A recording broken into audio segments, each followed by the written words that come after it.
Hello, this is Daniel Root. Thank you for joining me on today's topic, which is niacin, and why niacin is so important for our detoxination protocol.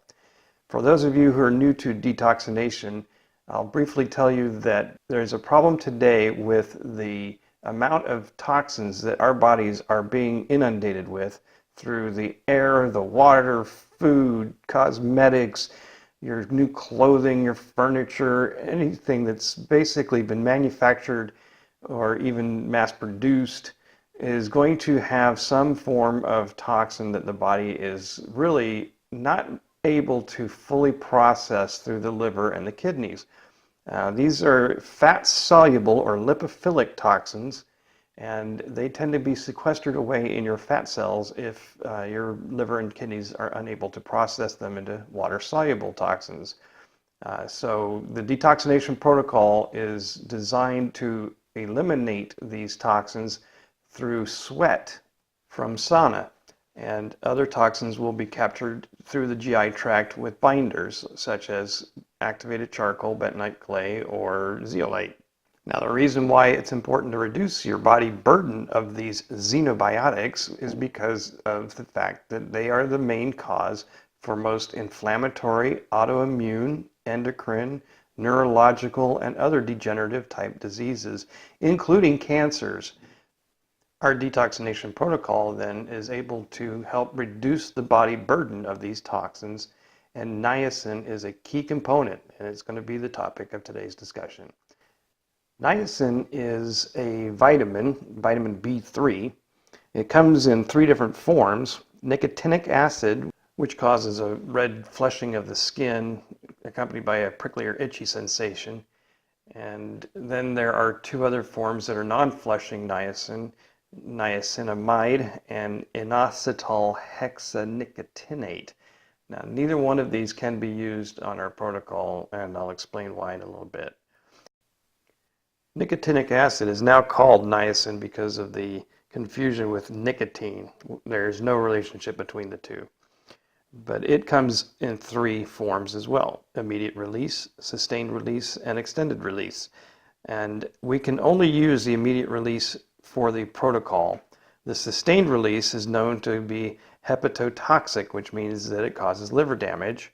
And the extended release does not induce the state that we're going to be discussing here shortly of why niacin is so invaluable for this protocol. Now, the niacin flush does help to get the blood out into the dermis layers by opening up the capillaries, and this helps to transport toxins for elimination via sweat. But niacin plays an even greater role in detoxification because of a state called rebound lipolysis. Now, let me explain lipolysis, or lipolysis as some like to call it. This is the state where your body is burning fat for energy, and it will do this during times of high activity, strenuous activity, sleep, fasting, in between meals. Whenever your body needs energy, it's going to burn fat cells to create ATP, and that's a whole nother dialogue. But at the same time these fat cells are producing energy, they're releasing the toxins that have been stored away there. And that is why when you've been heavily working out or doing any kind of strenuous activity and you start to feel headachy or nauseous, it's the toxins that have been released and are mobilized and flowing through your body. So niacin actually does something rather unique. It shuts off lipolysis, which may seem counterintuitive. However, the body will rebound from this state after niacin wears off in about 2 to 2.5 hours. The body is able to start up lipolysis again, but it overcompensates, and it tends to increase to about 4 times normal levels. And this is measured by the free fatty acids that are part of the breakdown of triglycerides in this energy producing process. So triglycerides break down into free fatty acids and glycerol, and we can measure the free fatty acids and determine that in about 2.5 hours, with a 500 milligram dose of niacin, the body rebounds to about 4 times the normal level of free fatty acid release from cells. And this results in about a 200% increase in the amount of toxins that are released from those fat cells.